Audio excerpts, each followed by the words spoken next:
Every entrepreneur knows the road to success is filled with obstacles, but what happens when one of those obstacles isn't a market challenge, a competitor, or a bad product? It's your own neighborhood? That's exactly what I found out when Karen, the self-proclaimed HOA enforcer in my neighborhood, tried to block my small business. This wasn't some minor issue. This was a fight for my livelihood. And believe me, it escalated far beyond what I could have imagined. I had always dreamed of running my own business. After years of working in a soul-sucking corporate job, I finally took the plunge and started a home-based business. The freedom of working from home, being my own boss, and building something from the ground up was everything I had ever wanted. My business quickly gained traction. I had a loyal client base, and my operation was growing. But what I didn't anticipate was Karen, the HOA president of my neighborhood, deciding she had the right to shut me down. It all started innocuously enough. I had been running my online store from home for a few months. My business wasn't a physical storefront, so there was no heavy foot traffic or visible signs that I was operating a business from my residence. I would receive inventory shipments, process orders, and arrange local pickups for deliveries. It was all done quietly, and I made sure I followed all local zoning regulations and community guidelines. I believed I was doing everything by the book. One afternoon, as I was setting up for a new shipment delivery, I received a knock on the door. I wasn't expecting anyone, so when I opened it, I was surprised to see Karen, the HOA president, standing there with a clipboard in hand. She didn't even introduce herself, just immediately launched into a speech about how my business was violating HOA rules. "You can't operate a business from your home," she said, without so much as a hello. "It's a violation of the community standards, and you need to cease operations immediately." I was taken aback. "What do you mean?" I asked, trying to understand what she was getting at. "This is a home-based business. It's not a storefront. No one's been inconvenienced." Karen's eyes narrowed. "It doesn't matter. The rules are the rules, and I'm here to make sure they're enforced. You'll need to stop this business or face fines or even legal action." I stood there, stunned. This was unbelievable. I had checked with the city before starting my business, and as long as I wasn't disturbing my neighbors, I was completely within the law. But Karen wasn't backing down. She handed me a letter, telling me that I had 7 days to stop operating my business, or I would be fined. I knew I couldn't let her get away with this. My business was my livelihood, and there was no way I was going to let someone's personal vendetta ruin it. As soon as Karen left, I immediately called a lawyer to explain what had happened. The lawyer, after hearing my story, assured me that Karen had no legal grounds to shut me down. She was overstepping her authority. HOA rules cannot override local laws, the lawyer explained. As long as your business is not causing a public disturbance, you are well within your rights to operate from home. I felt a sense of relief, but I knew this wasn't over. Karen had shown that she was willing to use her position of power to intimidate me, and if I let her win without a fight, it would set a dangerous precedent for the entire neighborhood. I had to stand my ground and fight back. I quickly drafted a response letter, which my lawyer reviewed before I sent it to Karen. The letter made it clear that I was legally entitled to run my business from home and that I would not comply with her demands. I also made it clear that I was prepared to take legal action if she continued to interfere with my livelihood. I thought that would be the end of it. I thought Karen would back off, but I was wrong. A few days later, I received a notice from the HOA. It was a formal warning, citing some vague violations and threatening fines if I didn't comply. They were trying to escalate the situation. This time, I didn't hesitate. I immediately contacted the city council to make sure I had all the necessary documentation in place. The last thing I wanted was for Karen to turn this into a drawn-out battle. I knew I had the legal right to run my business, but I needed official support. I also filed a formal complaint with the HOA board, outlining the harassment I was facing. But things were about to escalate even further. One afternoon, I came home to find a cease and desist letter taped to my door. The letter was from the HOA's attorney, threatening legal action if I didn't immediately stop running my business. This was serious. They weren't just playing petty games anymore. They were trying to ruin my career, and I wasn't about to let them. I reached out to my lawyer once again, and we prepared to fight this in court. We knew the HOA was wrong, but this was going to be a lengthy and expensive process. I had no choice but to stay committed to my business and to ensure that Karen didn't get away with using her position to bully people like me. I sent a final letter to the HOA board, demanding that they either remove Karen from her position or face a lawsuit for harassment. This was no longer about a simple dispute over business regulations. It was about making sure Karen's behavior was held accountable. The HOA needed to understand that they couldn't pick and choose who they decided to target. The board's response came a few weeks later. I had expected some form of reprimand for Karen, but what I got was something much better. A formal apology from the HOA, along with a retraction of their claims. They also made it clear that Karen would be removed from her position as HOA president. It was a victory, not just for me, but for everyone in the neighborhood who had been living in fear of her power. Karen, of course, didn't take kindly to being removed from her position. The following week, I saw her walking down the street, giving me a look that could melt steel. She was fuming, but at this point, I didn't care. I had won. The HOA had finally realized that Karen's personal vendetta was doing more harm than good, and I had proven that standing up to her was the right thing to do. But the whole ordeal had left me with a bitter taste. I had learned the hard way how dangerous it could be to allow someone like Karen to use their position of authority to bully and intimidate others. The experience had shown me just how important it is to stand up for your rights, no matter how small the issue may seem. As I reflected on the whole situation, I realized that this wasn't just about a business. It was about protecting your freedom and not allowing anyone to control your life or livelihood. I would never let someone like Karen push me around again. And as for Karen, well, I had no doubt she would eventually find another target for her frustrations. But at least for now, I had won this battle, and I was proud of the way I handled it. The victory was sweet, but the aftermath of Karen's downfall lingered for weeks. It wasn't just the legal battles or the HOA's apology that weighed on me. It was the tension that seemed to hang over the neighborhood. For weeks, Karen avoided eye contact with me whenever we crossed paths, but the atmosphere remained charged. People began to talk, and some of the neighbors, who had quietly supported me, started to approach with their stories. It became clear that Karen's reign of intimidation was not just confined to me. It had affected many others. The experience had opened my eyes to how much power someone could hold in a community when they had the right connections. Karen had used her position as HOA president to bully residents, threaten small business owners like me, and enforce rules that were never meant to be so oppressive. I started to think about how many other residents were quietly putting up with similar treatment. People who were afraid to speak out, just like I had been at first. One of my neighbors, Jill, came over one afternoon to thank me for standing up to Karen. Jill was a single mother with 2 kids, and she had been constantly harassed by Karen for having a few extra toys in her front yard. Karen had told Jill that the yard clutter was a violation of the HOA rules. Jill told me how Karen would leave angry notes on her door, threatening fines for even the smallest of things, like leaving a bike on the lawn for too long. I was stunned. This wasn't just about the bigger issues. It was the small acts of cruelty that Karen had wielded to control the neighborhood. It was a reminder that power could be used to manipulate, intimidate, and suppress people, and I was determined to make sure that didn't happen again. The more I thought about it, the more I realized that there had to be a way to prevent this from happening to others. The HOA was meant to be a governing body that made sure the neighborhood functioned smoothly, but it had become something toxic under Karen's leadership. I knew that the solution wasn't to let her quietly fade into the background, but to reshape the way the HOA operated, so that people wouldn't have to live in fear of someone like Karen ever again.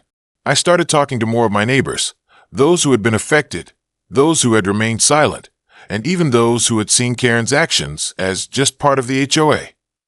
It became clear that there was a silent majority in the neighborhood that didn't want to rock the boat, but had been dealing with the same type of bullying. The thing was, no one had ever spoken up before. They were all just quietly accepting Karen's arbitrary enforcement of rules, even though they knew it wasn't right.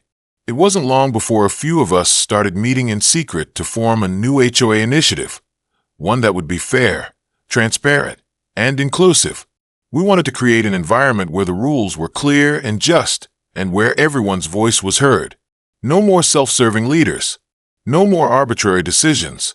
We worked on drafting new guidelines that would allow us to vote on decisions that affected the neighborhood, ensuring that no one person could have the kind of unchecked authority that Karen had once wielded. Meanwhile, Karen was still around, but her influence was fading fast. Word had gotten out that she'd been removed from her position as HOA president, and she seemed to lose the support she had once enjoyed. The power dynamic in the neighborhood had shifted, and she had lost her grip on it. However, I knew Karen was not one to give up easily. She was still out there, lurking in the shadows, and while I was grateful for the legal victory, I was also aware that there were still underlying issues that needed to be addressed. The rest of the HOA board hadn't been exactly proactive in defending the rights of the residents.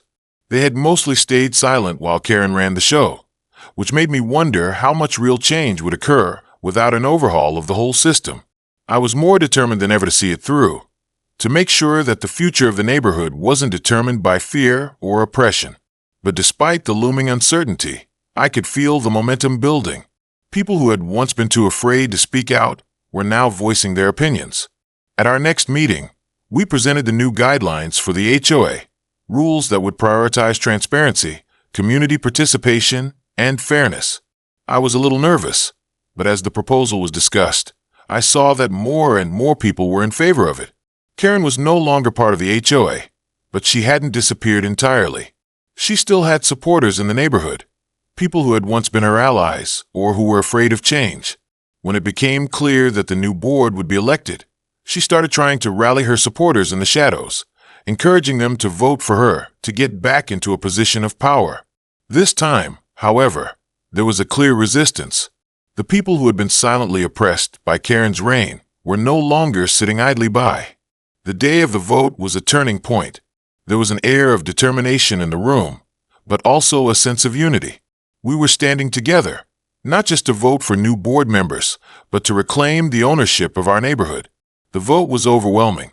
The new leadership would take over, and Karen's supporters had been outnumbered. I left that meeting with a sense of triumph, but also a feeling of responsibility. We had won, but the fight wasn't over. The new board had to continue ensuring that the neighborhood remained safe, respectful, and inclusive. We had to make sure that no one could ever manipulate the HOA for their own selfish interests again. Later that evening, as I sat down to reflect on everything that had happened, I realized something important. This wasn't just a win for me. It was a win for the entire community.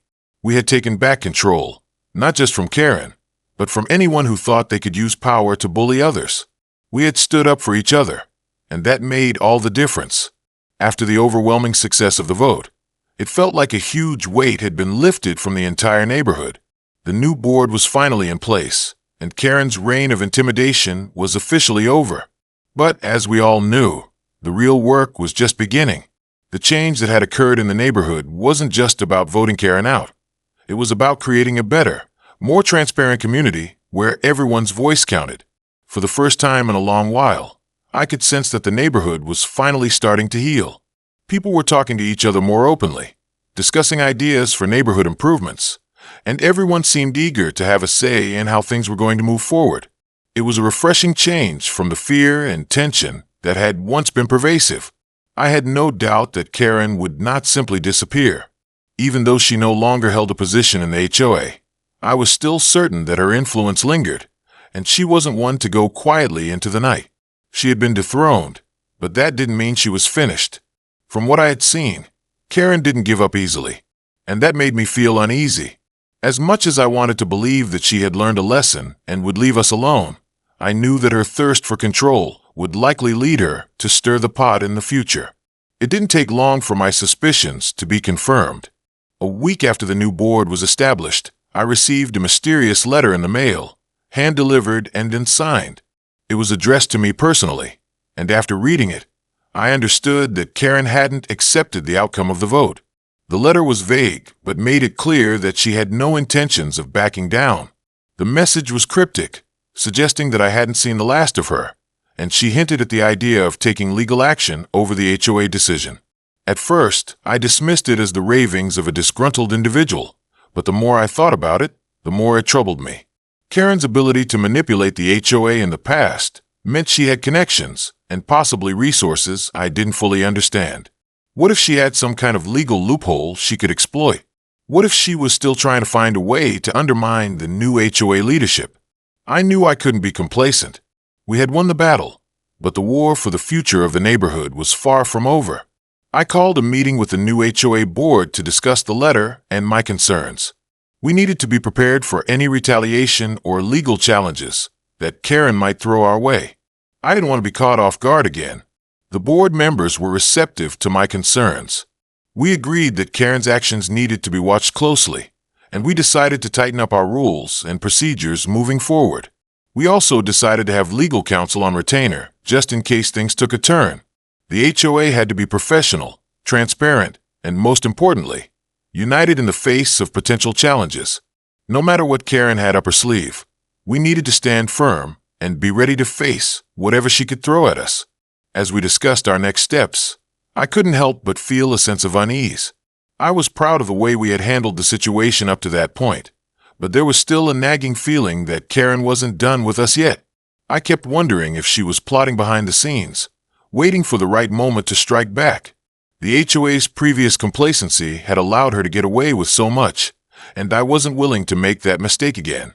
A few days after our meeting, I saw Karen walking down the street. She wasn't heading toward my house, but it was impossible to ignore her presence. She was alone, but her demeanor was cold and calculating. She didn't make eye contact with me as she passed, but I could feel the malice in the air. Karen didn't seem like someone who would simply accept her loss. I knew in that moment that she was already planning her next move. I wasn't the only one who noticed her.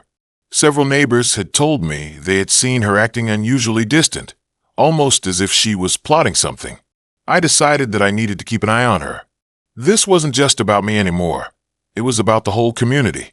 We had worked hard to create a fair environment, and I couldn't let one individual tear it all down just because they couldn't handle losing. I started to pay attention to Karen's movements. Every time I saw her walking down the street, I kept my distance, but I watched her. It wasn't about paranoia. It was about being prepared. Karen wasn't someone who would just walk away quietly. I knew she was up to something, and I wasn't going to let it catch me off guard again. One evening, I received a call from Steve, one of the other HOA board members. His voice was tense, and I could immediately tell something was wrong. "We need to meet," he said urgently. "I think Karen's up to something." I felt my heart race. I asked him to meet me the next morning, and we arranged a time to discuss what was going on. The next morning, we sat down in my living room, Steve looking more worried than I'd ever seen him. He told me that Karen had been rallying some of the old supporters who had once been behind her, and she was planning something that could potentially challenge the HOA's recent decisions. "We're not sure what she's got planned yet," Steve explained, "but she's been meeting with people from the neighborhood. Some of them are starting to ask questions about the recent vote. She's telling them that the vote was unconstitutional." I felt the knot tighten in my stomach. This wasn't over, not by a long shot. Karen had always been good at getting people to believe her narrative, and I knew that if she was mobilizing her supporters again, things could get messy. This wasn't just about me or the board anymore. It was about keeping the community safe from someone who was determined to exploit any vulnerability she could find. I turned to Steve. "We need to be prepared for anything. We can't let her divide us again. Whatever she's planning, we have to stand together." Steve nodded, determination setting into his expression. "We'll stand together. We just need to keep our eyes open and our actions above reproach." As we continued to monitor Karen's activities, the tension in the neighborhood began to rise. Word had spread that she was rallying some of the old guard, people who had once supported her actions, people who hadn't been part of a new board and weren't entirely convinced of the changes we were making. The more I thought about it, the more I realized that Karen wasn't simply trying to take control of the HOA again. She was actively trying to recruit a faction of the neighborhood to undermine the new leadership. I knew I couldn't sit back and let her sow discord. I had worked too hard to ensure that we had a transparent, inclusive, and fair system. The very idea that Karen could derail all of this simply because of a personal vendetta was unbearable. But what worried me most was that her ability to manipulate people was still very much alive. The loyalty she had once commanded from her supporters hadn't simply disappeared. I needed to find out who these people were, what they were being told, and how to counteract her influence without causing a further divide. One evening, while out on a walk to clear my mind, I bumped into Linda, one of the neighbors who had been vocal in her support for Karen during the early HOA meetings. I'd never really talked to her much outside of HOA functions, but now seemed like the right time. "Hey, Linda," I greeted her casually, trying to gauge her mood. "How's it going?" Linda looked a bit uncomfortable, but smiled back. "Good, just busy with work. And you?" "I'm doing well. Actually, I wanted to ask you something. I've heard that Karen has been meeting with some of the old group. Are you involved with that?" She hesitated, then shrugged. "I don't know if involved is the right word. Karen's been talking about some of the board decisions, saying they weren't legally sound or something, and she's frustrated with the way things turned out." I nodded, trying to read her. "So, what do you think about all of it?" Linda seemed hesitant. "I mean, I can see where Karen's coming from. I know a lot of people feel like the new board rushed some things. People are still upset about the vote. Karen might have her ways, but some of her points about fairness, they make sense. I could feel the tension rising. But is what she's doing the right way? I mean, trying to cause more division. Does that seem fair to you?" Linda looked down at the ground, shifting from foot to foot. She knew where I was going with this. "Look, I don't like how things went down, but I don't want to cause problems. I don't know if Karen's way is the best way. But, yeah, some people are still upset. They just want answers." I could see she was torn. She wasn't fully committed to Karen's cause, but she was certainly still on the fence. "Thanks for being honest, Linda," I said, trying to defuse any potential awkwardness. "I just think we need to focus on what's best for the neighborhood. We can't keep going in circles." As I walked away from Linda, I felt a surge of determination. Karen might have had some supporters, but they were questioning her methods. It wasn't enough to just talk to people like Linda. It was time to take a more active approach. I couldn't sit idly by while Karen continued to stir things up. The next step was clear. I had to make sure the new HOA was completely transparent and accountable. The neighborhood was ready for change, but it wasn't enough to simply remove Karen from power. We had to prove that the new leadership was committed to creating an environment where everyone's concerns were heard and addressed. I contacted the rest of the board, including Steve, and we scheduled another neighborhood meeting. This time, we would focus on addressing the concerns people had about the recent changes, and we'd openly discuss the issues raised by Karen's faction. It was essential to demonstrate that the new HOA wasn't just about replacing one power player with another. It was about building a community where every voice mattered. The meeting was set for a Saturday afternoon. I made sure to spread the word to everyone, Karen's supporters, as well as those who had been part of the new board's transition. I knew it was going to be a tough conversation, but it was necessary. This was the chance for the neighborhood to hear the truth, not just rumors or one-sided opinions. When the day arrived, the turnout was impressive. There was a mixture of people, some who had been firmly on Karen's side and others who had sided with the new HOA. The room was filled with nervous energy, but also an undeniable sense of hope. This wasn't just about Karen anymore. It was about building trust and moving forward together. I opened the meeting by explaining why we were there, to address the concerns of a neighborhood and make sure that the HOA was representing everyone fairly. I emphasized that this meeting wasn't a battle between factions, but an opportunity for constructive dialogue. As the conversation began, it was clear that many of Karen's supporters still felt alienated by the changes.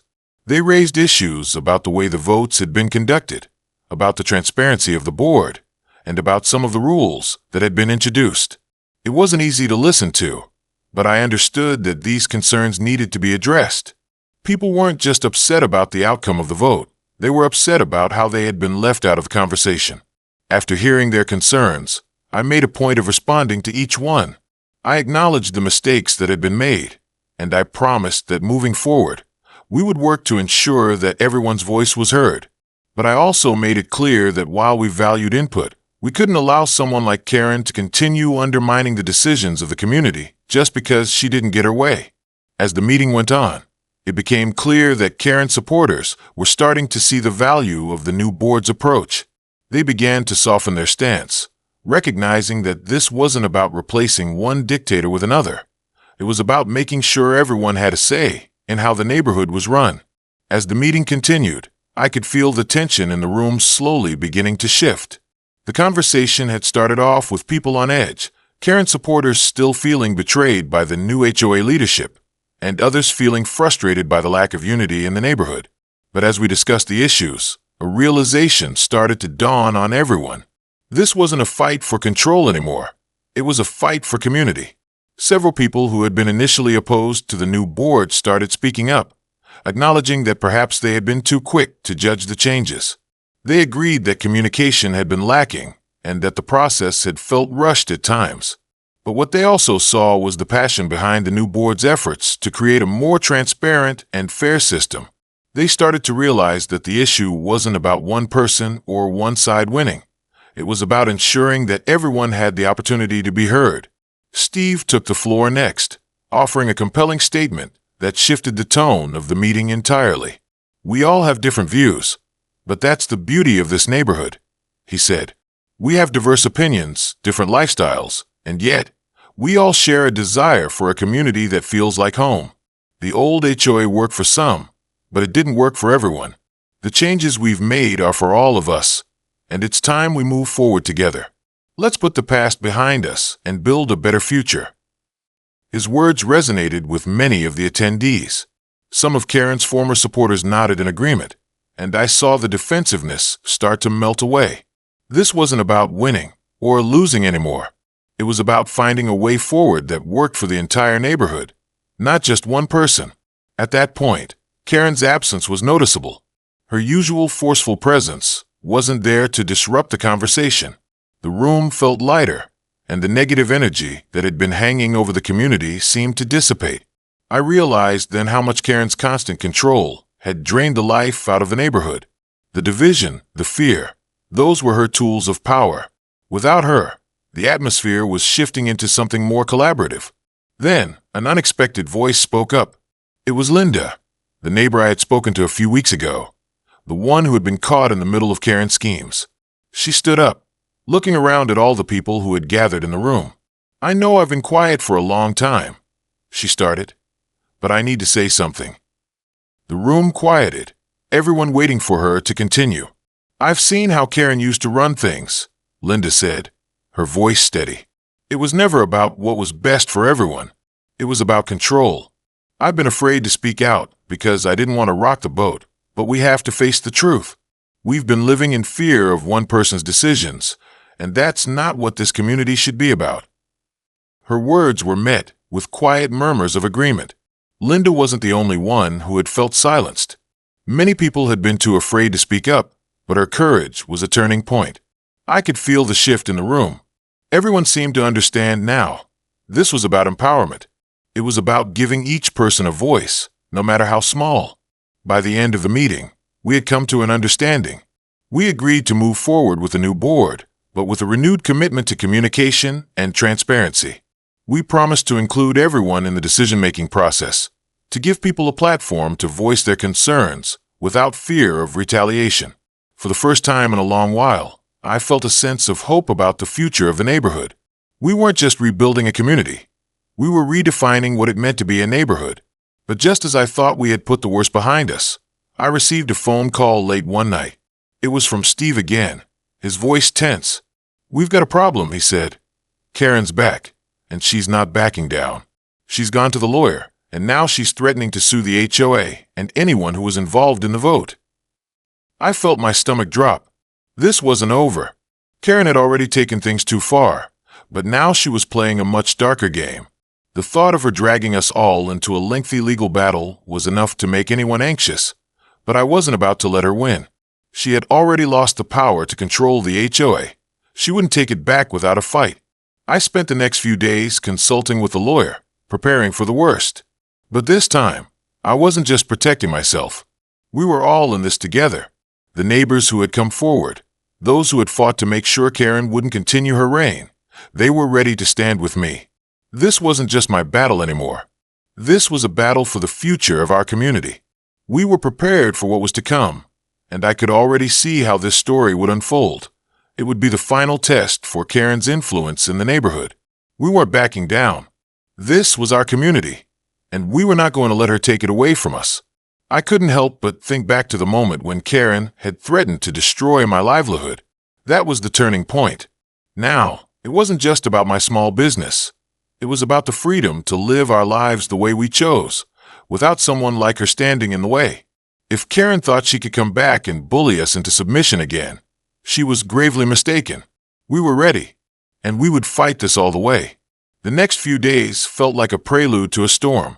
Karen had already threatened legal action, and I knew that the battle for the neighborhood wasn't going to be simple.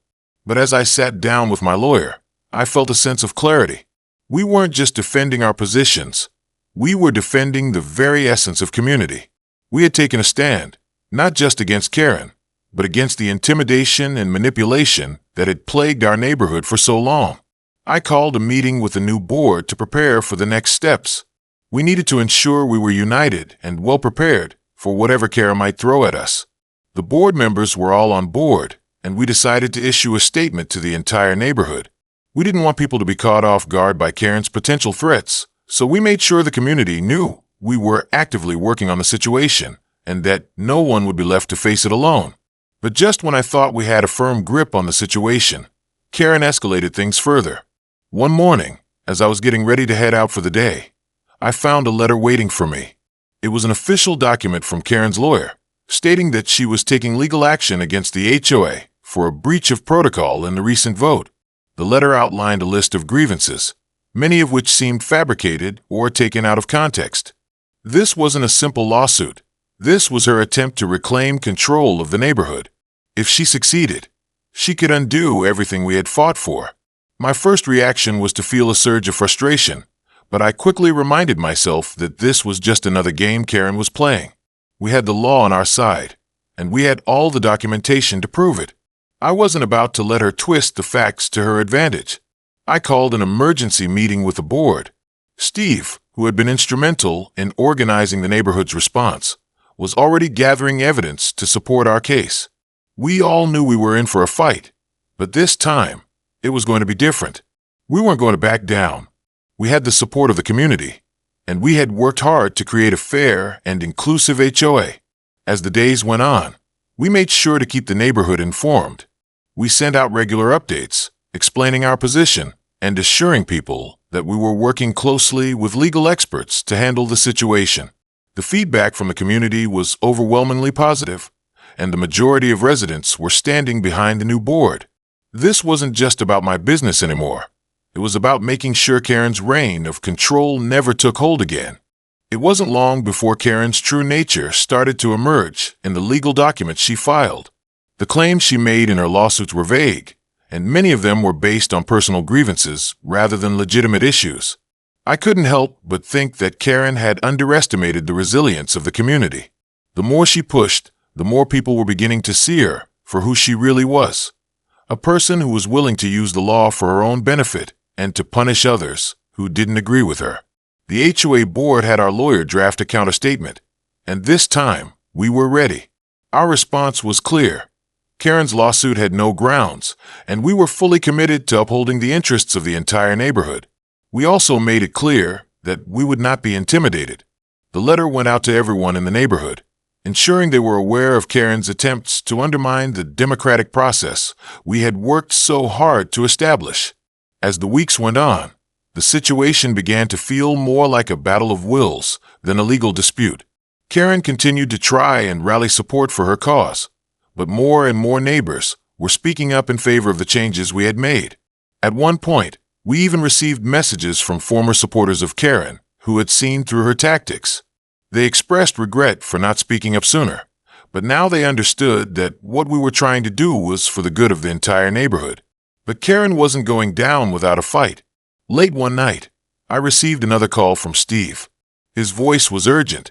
"You need to be careful," he warned. "Karen's trying to get a few of the old board members to revoke the HOA's approval of the new board." My heart sank. The battle wasn't over. Karen was still trying to manipulate those who hadn't fully embraced the changes. She was attempting to use the old guard to regain control. I knew this was her last-ditch effort to seize power, and she was pulling out all the stops. We had to act fast. We quickly organized another neighborhood meeting, but this time, we came with backup. Our lawyer was there, ready to explain the legalities of Karen's actions and how they were infringing on the rights of the residents. We weren't going to let her use old tactics to manipulate the situation.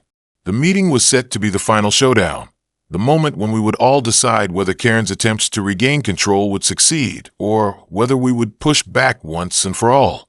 When the meeting arrived, the tension was palpable. The room was filled with nervous energy, but there was also a determination in the air. This wasn't just about one woman trying to hold on to power. It was about whether or not the community would stand united or let someone like Karen tear it apart. As the meeting began, I could see Karen at the back, sitting in silence. She wasn't the dominant figure in the room anymore. The focus was on us, on the new leadership, on the majority of people who had decided to stand up for what was right. And that's when I realized that, no matter how hard Karen tried, she couldn't control us anymore. The neighborhood was no longer afraid. We were empowered, and we were ready to protect what we had worked so hard to build.